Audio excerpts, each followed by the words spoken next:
जय श्री विष्णु भगवान। नमस्कार, आप सभी को एक बार फिर से स्वागत है एक नए अध्याय के साथ इस महान गरुड़ पुराण में। और आप सब सुन रहे हैं ऑन द वे चैनल के द्वारा इस महान गरुड़ पुराण।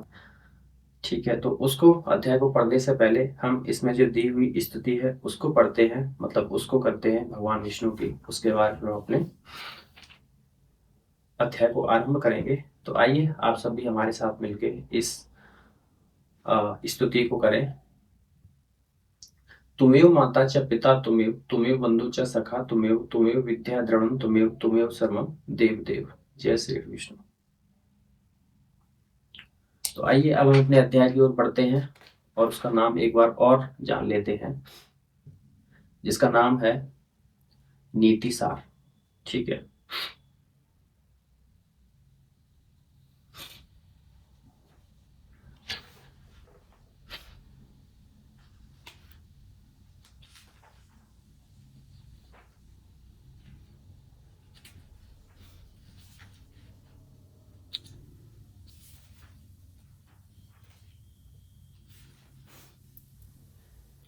तो हमें हमारा अध्याय मिल गया है। चलिए जय श्री विष्णु भगवान का नाम लेकर हम इस अध्याय को आरंभ करते हैं। आप ध्यान से सुने। श्री सूत जी ने कहा, राजा को राज्य कर्म में गुणवान पुरुष की नियुक्ति और गुणहीन का परित्याग करना चाहिए। विद्वान व्यक्ति में सभी गुण विद्यमान रहते हैं, किंतु मूर्ख व्यक्ति में तो केवल दोष ही रहते हैं। निरंतर सज्जनों के साथ रहना चाहिए और सज्जनों की ही संगति करनी चाहिए।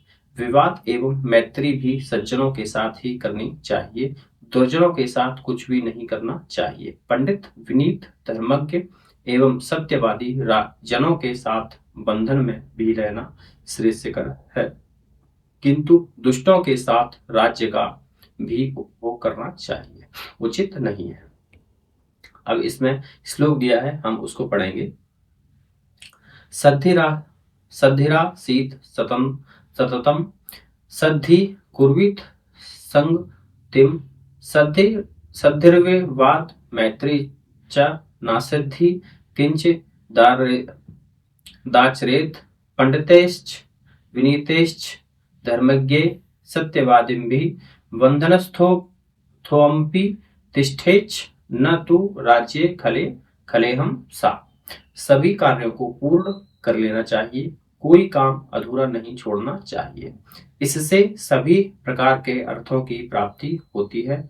जिस प्रकार भ्रमक पुष्प के पराग को ग्रहण कर लेता है किंतु पुष्प को नष्ट नहीं करता, जैसे दूध दूहने वाला व्यक्ति बछड़े के हित को ध्यान में रखते हुए दूध को दोहता है, वैसे ही राजा को प्रजा हित का ध्यान रखते हुए प्रजा से कर का दोहन करना चाहिए।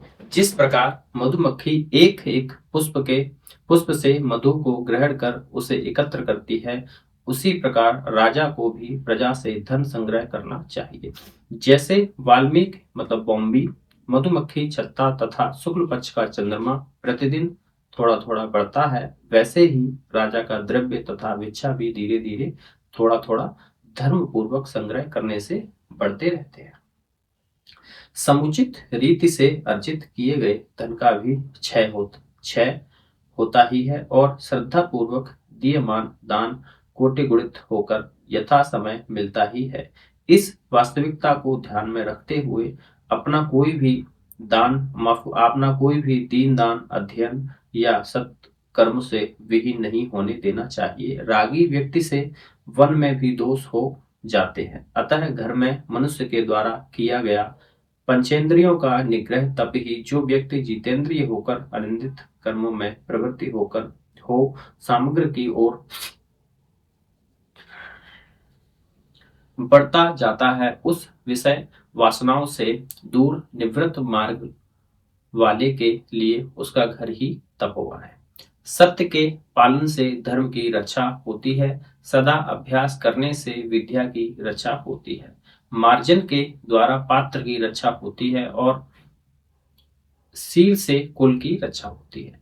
अब इसमें जो एक श्लोक दिया है हम उसको पढ़ेंगे। सत्येन रच्यते धर्मो विद्या यागेन रच्यते रज्या रच्यते पात्रम कुलम शीलेन रच्यते।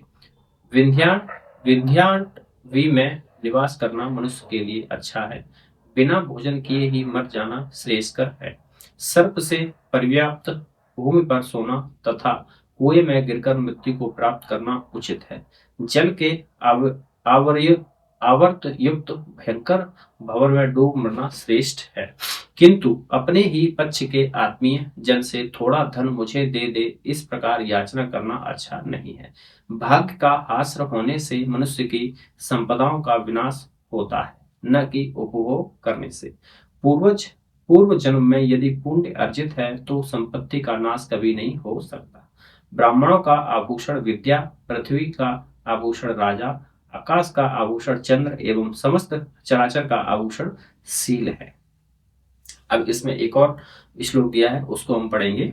विप्राण भूषणम विद्या पृथिव्या भूषणम नृपम नभसो भूषणम चंद्रः शीलम सर्वस्य भूषणम। इतिहास प्रसिद्ध ये जो भीमसेन, अर्जुन आदि राजपुत्र हैं, ये सभी चंद्र के समान कांति संपन्न, पराक्रमशील, सत्य प्रतिज्ञ, सूर्य के सदृश प्रतापशाली एवं स्वयं विष्णु के अवतार स्वरूप भगवान कृष्ण से अविरक्षित थे।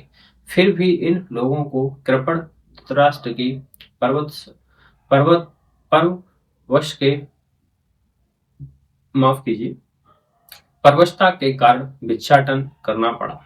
इस संसार में कौन ऐसा है, किसमें ऐसी सामर्थ्य है जिसको भाग्य के वशीभूत होने के कारण कर्म रेखा नहीं घुमाती। जिस पूर्व संचित कर्म के अधीन होकर ब्रह्मा कुंभकार के समान ब्रह्मांड रूपी इस महाभांड के उदर में चराचर प्राणियों की सृष्टि में नियमतः लगे रहते हैं, जिस कर्म से अभिभूत होकर विष्णु दशावतार के काल में पर्याप्त असीमित महासंकट में अपने को डाल देते हैं, जिस कर्म के अनुसार ही सदाशिव रुद्र हाथ में कपाल धारण कर भिक्षाटन करते हैं और जिस कर्म से सूर्य नित्य आकाश में ही चक्कर काटते हैं, उस कर्म को मैं नमस्कार करता हूं। राजा बलि उत्कृष्ट कोटि के दाता थे और याचक स्वयं भगवान विष्णु थे। वशिष्ठ ब्राह्मणों के समक्ष पृथ्वी का ध्यान दिया गया, फिर भी दान का फल बंधन प्राप्त हुआ। यह सब देव का खेल है, ऐसे इच्छा अनुसार फल देने वाले देव को नमस्कार है। यदि प्राणी की माता स्वयं लक्ष्मी हो, पिता साक्षात भगवान जनार्दन विष्णु हो, उसके बाद भी प्राणी को यदि कुंबुद्धि में ही विश्वास है तो उसको दंड भोगना ही पड़ेगा। पूर्व जन्म में प्राणी ने जैसा कर्म किया है उसी कर्म के अनुसार वह दूसरे जन्म में फल भोगता है। अतः स्वयं के प्राणी अपने भोग्य फल का निर्माण करता है, अर्थात वह कर्म फल का स्वयं ही विधाता है। हम अपने सुख या दुख के स्वयं ही हेतु हैं। माता के गर्भाशय में आकर अपने पूर्व देह में किए गए कर्मों के फल ही हमें भोगने पड़ते हैं। आकाश, समुद्र, पर्वतीय गुफा तथा माता के सिर पर और माता की गोद में अवस्थित रहते हुए भी मनुष्य निश्चित ही उन अपने पूर्व संचित कर्म फल का परित्याग करने में समर्थ नहीं होता। जिसका दुर्ग ही त्रिकुट पर्वत था, जिसकी परिखा समुद्र ही था, राक्षसगढ़ से जो अविरक्षित था, स्वयं जो परम विशुद्ध आचरण करने वाला था, जिसको नीति शास्त्र की शिक्षा शुक्राचार्य से प्राप्त हुई थी, वह रावण भी कालवश नष्ट हो गया। जिस अवस्था, जिस समय, जिस दिन, जिस रात्रि, जिस मुहूर्त अथवा जिस क्षण जैसा होना निश्चित है वह वैसा ही होगा, अन्यथा नहीं हो सकता। अब इसमें श्लोक दिया है, उसको हम पढ़ेंगे। यस्मिन् वयसि यत्य काले यद्धिवा यच्च वा निशि यन्मुहूर्ते क्षणे वापि तत्थता न तदन्य था। सभी अंतरिक्ष में जा सकते हैं या भूवर्ग में प्रवेश कर सकते हैं अथवा दसों दिशाओं को अपने ऊपर धारण कर सकते हैं, किंतु अप्रदत्त वस्तु को प्राप्त नहीं कर सकते। पूर्व जन्म में अर्जित की गई विद्या, दिया गया धन तथा संपादित कर्म ही दूसरे जन्म में आगे आगे मिलते जाते हैं। अर्थात प्राणी ने पूर्व जन्म में जैसा कर्म किया है उसको इस जन्म में वैसा ही प्राप्त होता है। इस संसार में कर्म ही प्रधान है। सुंदर नक्षत्र तथा ग्रहों का योग था। स्वयं वशिष्ठ मुनि के द्वारा निर्धारित लग्न में विवाह संस्कार कराए जाने पर भी जानकी सती को पूर्व जन्म में संचित कर्म के अनुसार दुख भोगना पड़ा। विशाल जंघाओं वाले श्री राम शब्द की गति से चलने वाले श्री लक्ष्मण तथा सघन केश वाली सुवलक्षणा श्री सीता जी, ये भी तीनों जब अपने कर्म के अनुसार दुख के भाजन हो गए तो सामान्य जन के विषय में कुछ कहना ही क्या है। इसमें सही लिखा है कि जब भगवान राम को, माता सीता जी को, भगवान राम के छोटे भाई प्रभु श्री लक्ष्मण जी को जब इतना दुख सहना पड़ा और उनको वो अपना मतलब कर्म नहीं बचा पाए, तो हम तो इंसान है, फिर हम बचा ही क्या सकते हैं। ठीक है, तो हम इसमें अब आगे पढ़ते हैं। न पिता के कर्म से पुत्र को सदगति मिल सकती है और न पुत्र के कर्म से पिता को सदगति मिल सकती है। सभी लोग अपने अपने कर्म से ही अच्छी गति प्राप्त करते हैं। पूर्व जन्म में अर्जित कर्म फल के अनुसार प्राप्त शरीर में शारीरिक और मानसिक रोग उसी प्रकार आकर अपना दुष्प्रभाव प्रकट करते हैं, जिस प्रकार कुशल वीर धनुर्धरों के द्वारा छोड़े गए बाण लक्ष्य को भेद कर कष्ट पहुंचाते हैं। बाल, युवा तथा वृद्ध जो भी शुभाशुभ कर्म करता है वह जन्म जन्मांतरों में उसी अवस्था के अनुसार उस फल का भोग करता है। उस पूर्वार्जित फल को न देखने वाला एवं विदेश में रहता हुआ भी मनुष्य अपने कर्म रूपी जहाज के संयमित पवन वेग के द्वारा उस फल तक पहुंचा दिया जाता है। मनुष्य अपने प्रारब्ध का फल प्राप्त करता है। देवता भी उस फल भोग को रोकने में समर्थ नहीं होते। इसलिए मैं कर्म फल के विषय में चिंता नहीं करता हूं और न मुझे आश्चर्य ही है, क्योंकि जो मेरा है उसे कोई और ले नहीं सकता। अब इसमें श्लोक दिया है, उसको हम पढ़ेंगे। प्राप्त व्यर्थम लभते मनुष्यो देवो अपि तम वार्युन्तु न सकता अतो न सोचामि न विस्मयो मैं यद सम दियम न तु तत्परे शाम।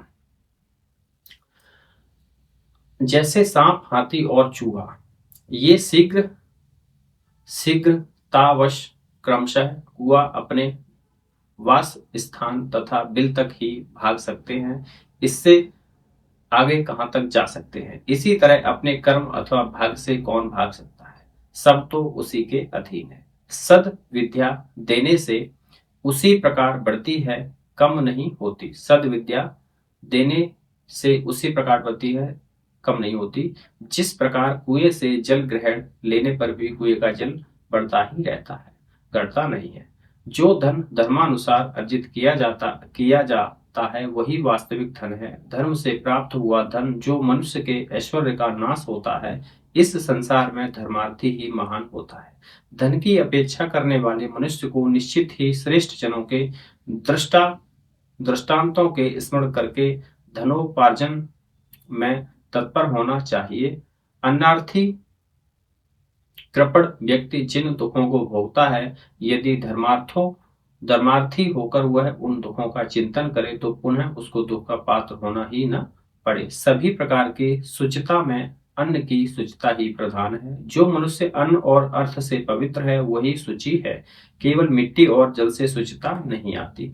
सत्य पालन में शुचिता, मन शुद्धि, इंद्रिय निग्रह, सभी प्राणियों में दया और जल से प्रक्षालन, ये 5 प्रकार के शौच माने गए हैं, जिसमें सत्य पालन की शुचिता है। इसके लिए स्वर्ग की प्राप्ति दुर्लभ नहीं है। जो मनुष्य सत्य ही संभाषण करता है वह अश्वमेध यज्ञ करने वाले व्यक्ति से भी बढ़कर होता है।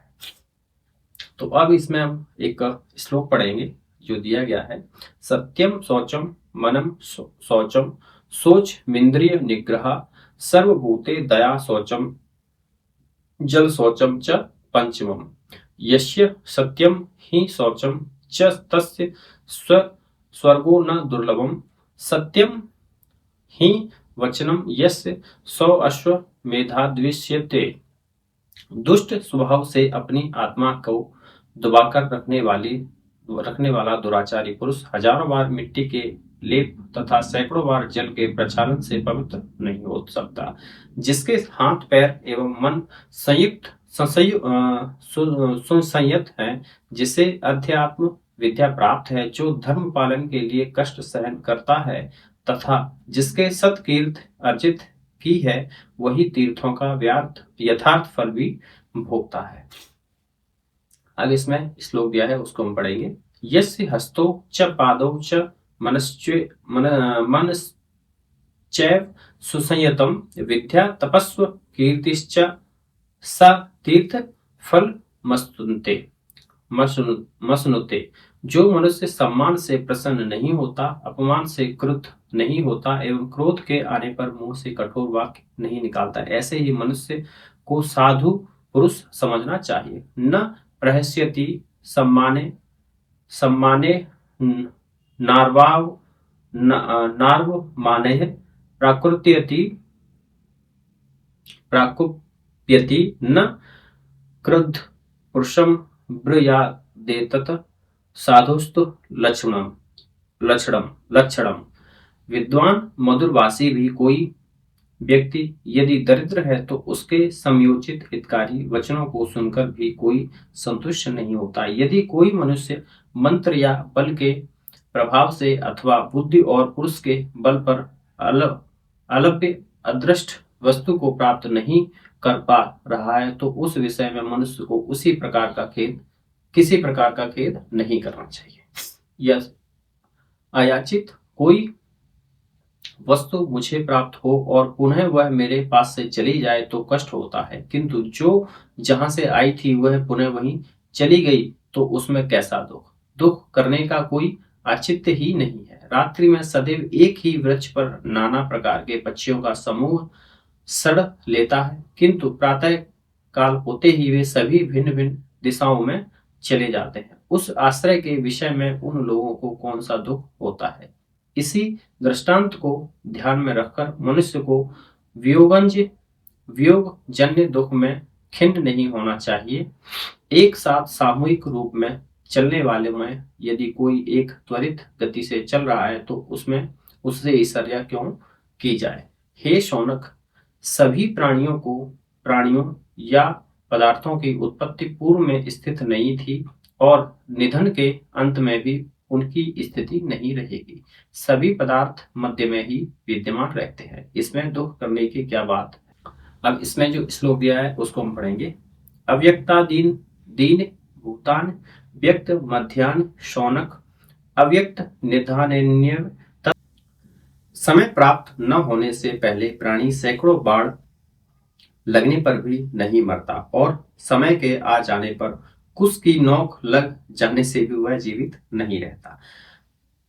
प्राप्त होने योग्य वस्तु ही प्राप्त होती है, गंतव्य स्थान पर ही व्यक्ति जाता है।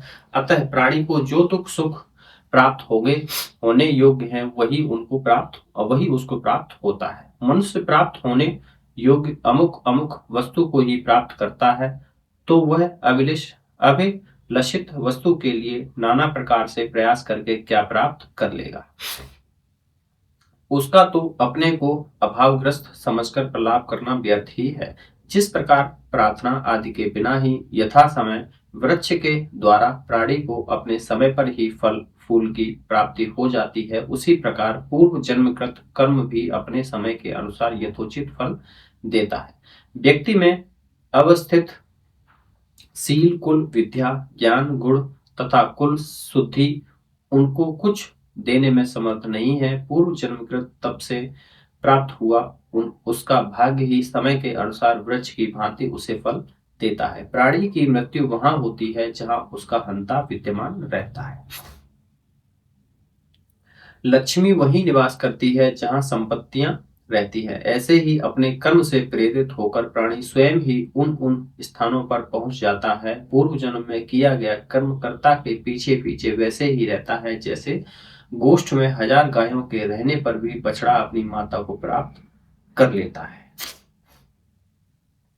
अब हम इसमें जो दिया गया एक श्लोक है उसको पढ़ेंगे। तत्र मृत्युर्यत्र हंता तत्र श्रेयत्र संपदाः तत्र तत्र स्वयं याति प्रेर्यमाण प्रेर्यमाणं स्वकर्मभ्याभूत पूर्वकृतं कर्म कर्तारमनुष्ठिते यथा धेनु सहस्रेषु वत्सो वंदती मातरम। हे मूर्ख प्राणी, इस प्रकार जब पूर्व जन्मकृत कर्मकर्ता में ही अवस्थित रहता है तो अपने पुण्य का फल भोगो। तुम क्यों संतप्त हो रहे हो? जैसा पूर्व जन्म में शुभ अथवा अशुभ कर्म किया गया है वैसा ही फल जन्म जन्मांतर में कर्ता का अनुसरण करता है। उसके पीछे पीछे चलता है। नीच व्यक्ति दूसरे में से सरसों के बराबर भी स्थित दोष छिद्रों को देखता है, किंतु अपने में बेल मतलब फल के समान अवस्थित दोषों को देखते हुए भी नहीं देखता। हे द्विज, राग द्वेषादिक दोषों से युक्त प्राणियों को कहीं पर भी सुख नहीं है। मैं भली प्रकार से विचार करके यह देखता हूं कि जहां संतोष है वहां सुख है, जहां स्नेह है वहीं भय है। अतः स्नेह ही दुख का कारण है। प्राणियों में स्नेह उत्पन्न करने के जो मूल हैं वे ही दुख के कारण हैं। अतः उनका परित्याग कर देने पर अर्थात उनके प्रति अपनी आसक्ति को समाप्त कर देने से प्राणी को महान सुख की प्राप्ति होती है। यह शरीर ही दुख और सुख का घर है। उत्पन्न हुए शरीर के साथ ही वह दुख सुख भी उत्पन्न होता है। पराधीनता ही सुख है और स्वाधीनता ही सुख है। माफ कीजिए, पराधीनता ही दुख है और स्वाधीनता ही सुख है। संक्षेप में यही सुख दुख का लक्षण समझना चाहिए। प्राणी को सुख भोग के पश्चात दुख और दुख के बाद सुख का भोग प्राप्त होता है। इस तरह मनुष्यों के सुख दुख चक्र के समान परिवर्तित होते रहते हैं। जो मनुष्य भूतकालिक विषय वस्तु को समाप्त हुआ मान लेता है और भविष्य में होने वाले को बहुत दूर समझता है एवं वर्तमान में अनासक्त भाव से रहता है, वह किसी भी प्रकार के शोक से दुखी नहीं होता है। तो हमारा ये नीतिसार अध्याय था जो हमें सुख दुख के बारे में बहुत अच्छे से मतलब इसमें बताया गया है। अब मैं इस वीडियो को यहीं पर विराम देता हूं। हम अगले वीडियो में इस नीतिसार अध्याय को आरंभ करेंगे जो दूसरा नीतिसार है। अब मैं इसको यहीं पर विराम दे रहा हूं। तो जो भी हमारे इस चैनल के द्वारा इस महान गौड़ पाठ को सुन रहे हैं मैं उनसे प्रार्थना करता हूं हाथ जोड़ के कि इस चैनल को सब्सक्राइब करें, वीडियो को शेयर करें अपने सभी साथ वालों के साथ ताकि उनको भी इस महान गौड़ पाठ को सुनने का मौका मिले हमारे चैनल के द्वारा। तो चलिए मिलते हैं अगले वीडियो में एक नए अध्याय के साथ, जानेंगे उसमें क्या बताया गया है। तो जय श्री विष्णु, नमस्कार आप सभी को।